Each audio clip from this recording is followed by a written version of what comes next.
was very much like the majority of you attending a Toastmasters meeting. I got into accountancy by default. Why choose accountancy? Because every company would need an accountant. The economics are good. Until today, you can still advise your children to become an accountant because there is a shortage of accountant even to today in Singapore. So nothing wrong with that. But I decided to go into training, professional speaking by design. It's something that I've chosen because of something that I discovered, and that is through Toastmasters. I realized that when I was financial controller, after a stressful day of working in the office with numbers, and I attended a Toastmasters meeting in the evening, it was like distressing time for me. I had the best time of my life in the day. I went home, I felt rejuvenated, I felt re-energized, ready to face the next day.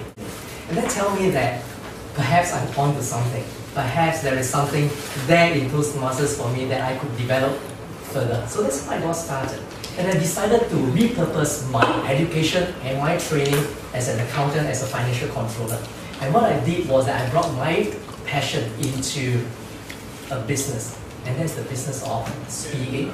I now train in business acumen skills. I teach people how to be financially literate from a business perspective, how to read financial statements, annual report, run budgets better, be more successful in business.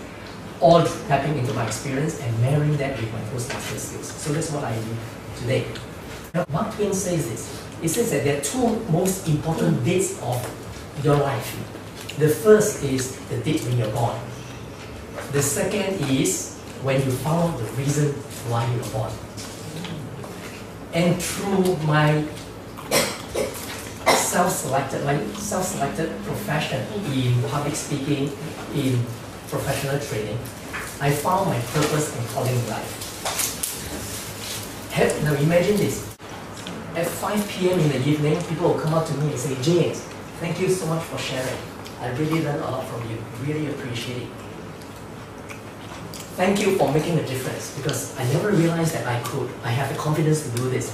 I never realized that I could read a set of financial statements. I have overcome my fear of numbers.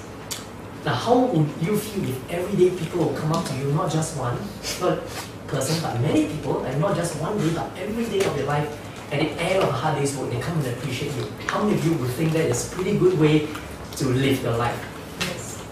So that's kind of how I'm experiencing my life as a professional trainer and speaker, because I have that power to influence, I have the power to help people. And this is what so I rejoice in people's learning and successes because I do my best to help people to learn. And my reward comes not just monetary, my rewards come from a psychological paycheck, which is people thanking me.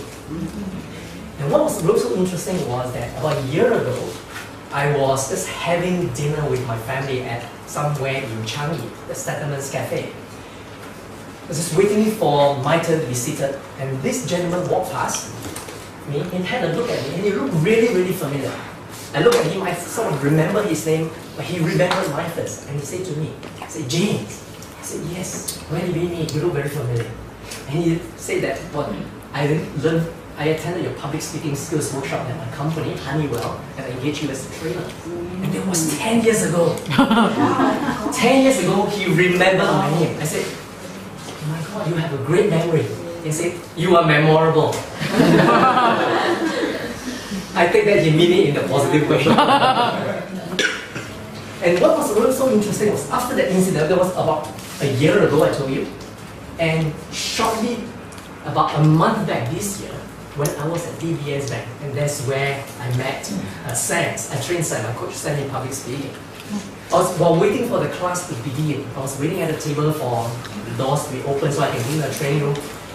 One of the staff came in and said to me, can I share this to you? I said, sure, he's a staff, I'm just a guest, I'm coming here to work with the good people from DBS. So he sat down and he had a good look at me. And he said, James. I said, yes. You train me. Which course? Presentation skills. When was that? 10 years ago? Which company? Honeywell. He was a colleague of the guy who said hello to me at Saturday's Cafe a year ago. What coincidence? Would you say that? It was a real coincidence. 10 years, same people, same company. So I must have left an impact. So I felt very proud in the evening when I go back home and I told my children this is, and narrated to them what happened in the day. So that's the kind of payoff that you can get as a professional trainer and speaker. So training is not just a job, it is my life's work.